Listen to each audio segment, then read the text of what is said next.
फतेहपुर से बड़ी खबर है। मकबरा तोड़फोड़ मामले में बड़ी खबर सामने आई है। कांग्रेस के लीडरान को हाउस अरेस्ट किया गया है।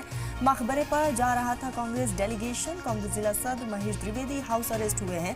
साबिक एमएलए मुधर नारायण भी हाउस अरेस्ट कर लिए गए हैं। शहर कमेटी सदर आरिफ भी हाउस अरेस्ट किए गए हैं।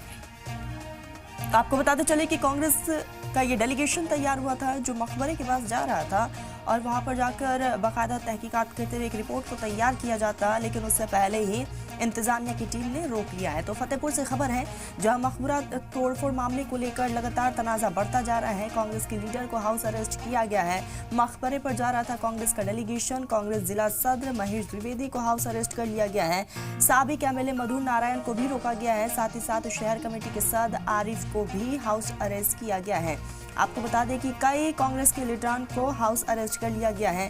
लगातार हम देख रहे हैं कि फतेहपुर के मामले के बाद से इस पूरे मामले को लेकर राजनीति हो रही है और इसी कड़ी में कांग्रेस की तरफ से इस डेलीगेशन को तैयार किया गया था और ये डेलीगेशन फतेहपुर पहुंचता, मकबरे में एंट्री करता और वहां पर जाकर किस तरह से शिद्दत पसंदों की तरफ से वहां पर तोड़ा गया है उसको लेकर एक रिपोर्ट को तैयार किया जाता है, क्योंकि इस पूरे मामले को लेकर लगातार राज्य सरकार को भी घेरने का काम किया जा रहा है।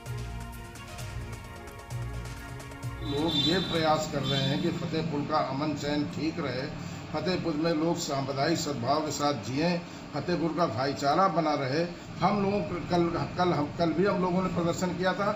हम लोगों का प्रयास था कि भाई जिन लोगों ने भी ये काम किया है, जो लोग फतेहपुर के गंगा जमनी तहजीब को बर्बाद कर देना चाहते हैं, फतेहपुर को भी आतंक की उसमें झोंक देना चाहते हैं, उनके खिलाफ सख्त से सख्त कार्रवाई होना चाहिए।